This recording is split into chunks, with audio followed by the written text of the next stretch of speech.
You like my hat? Yeah, I do. We'll be talking schizoaffective in basketball. We'll start with basketball, college basketball. Mizzou comes back from 19 down. When they came back in the second half, they drove it to the hole. They were down by 19.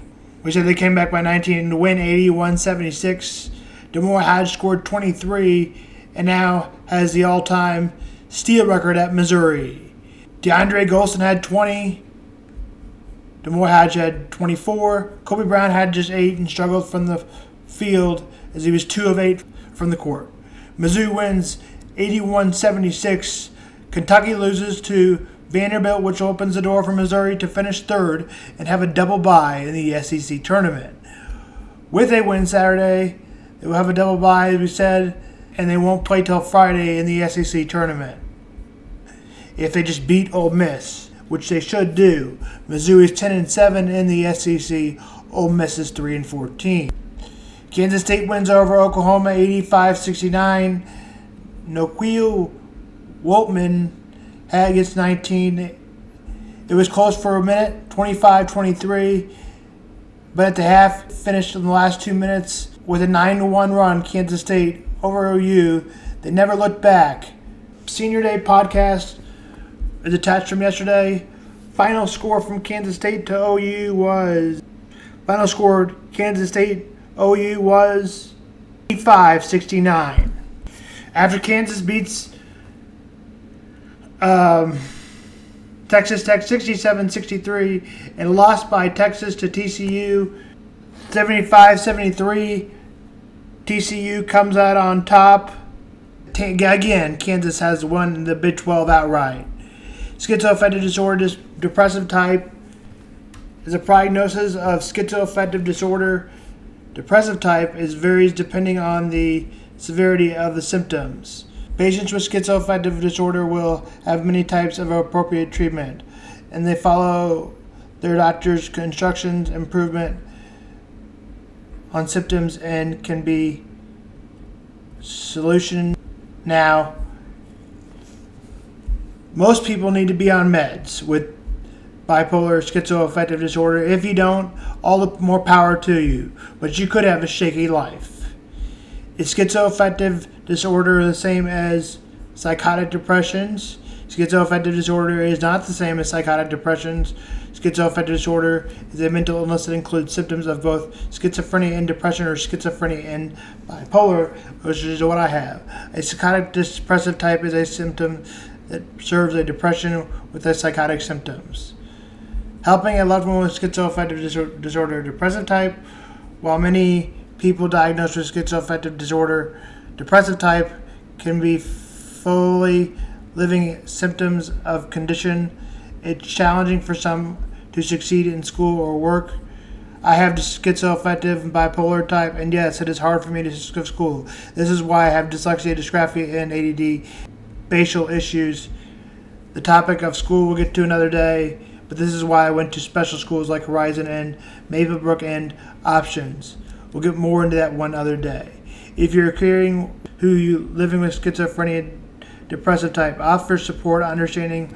Although the schizoaffective depressive type symptoms can make it difficult for your loved one to have a typical social life, may appreciate the challenges in spending with you. Yes, it is important for them to spend time with you. It is very important, even though they may not have lots of friends. It values more the time that they do have to spend with somebody. Help set realistic expectations for the people living with schizoaffective disorder. Well, during periods, symptoms relief, reinforce your loved one to treatment plan, encourage a loved one to take their medication, attend therapy appointments, setting realistic improvements, helping day-to-day activities, even with your loved one able to work. They may find it useful to help with daily tasks such as food, shopping, or paying bills. I may have a hard time with these, but luckily the bills are not left to me. So my dad called me from Seattle a while back, telling me about his plans to write a new groundbreaking novel that was entitled Harry Potter Goes to College.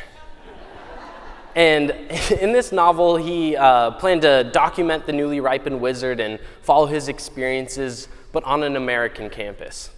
And so, in addition to, completely ignoring copyright laws and stealing intellectual property, my dad had also never even read the actual Harry Potter books. And so, before I really dive into this story, I can already tell what you're thinking. What? Either this guy is crazy, or rather you're probably thinking, this guy is crazy, but I know exactly where this story is headed. Either way, you're right. Because my dad, for the past few decades, has been living with bipolarity. And so while we were brainstorming through this phone call that connected two very different realities, I could once again feel the familiar weight that accompanied my father's bipolarity returning as well. Now I'm obviously open to the whole process. But the first time that I was forced to face my father's illness, I didn't really understand how complicated it was because I'd barely turned 12 years old. To begin with, my dad is already a bit manic, and so as a 12-year-old kid, I just saw him as overly excited. I saw him throwing himself into every facet of human experience, and so I wanted to jump in there with him. But granted, I wasn't around to experience the darker side of the mania, like the hallucinations or the night spent in the hospital. But I was there when it all came down.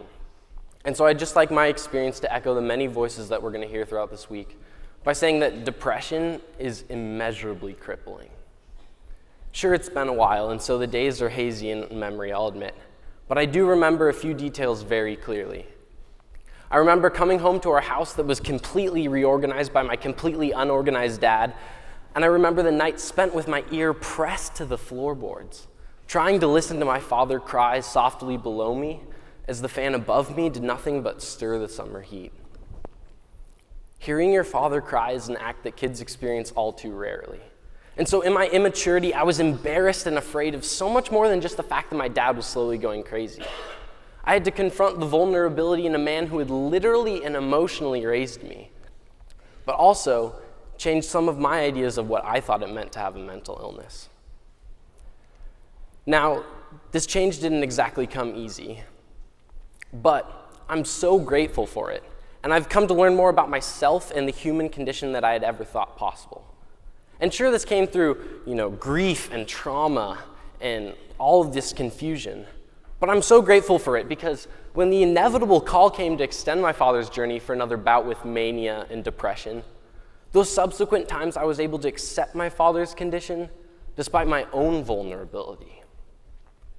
Ironically, the same fluidity behind mental disorders that I now find so fascinating, that's what's prevented these very same disorders from gaining societal acceptance in the same way that physical illness has.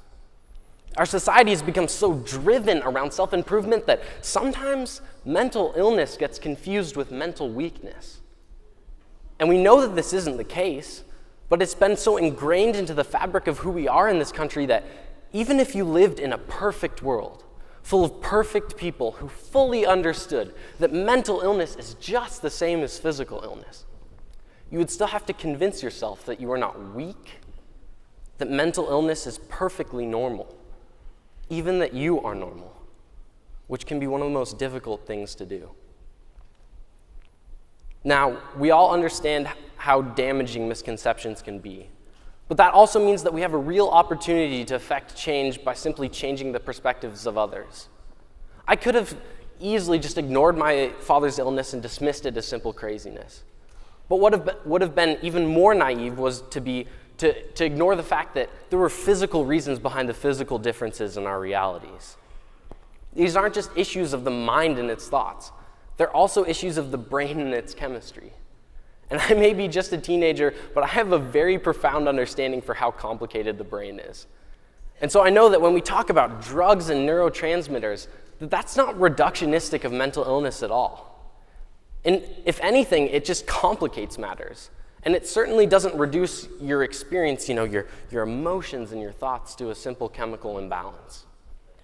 But no matter how we frame mental illness, what's most important is that our perception and our treatment of mental illness, that at least reflects the complexity of these disorders themselves.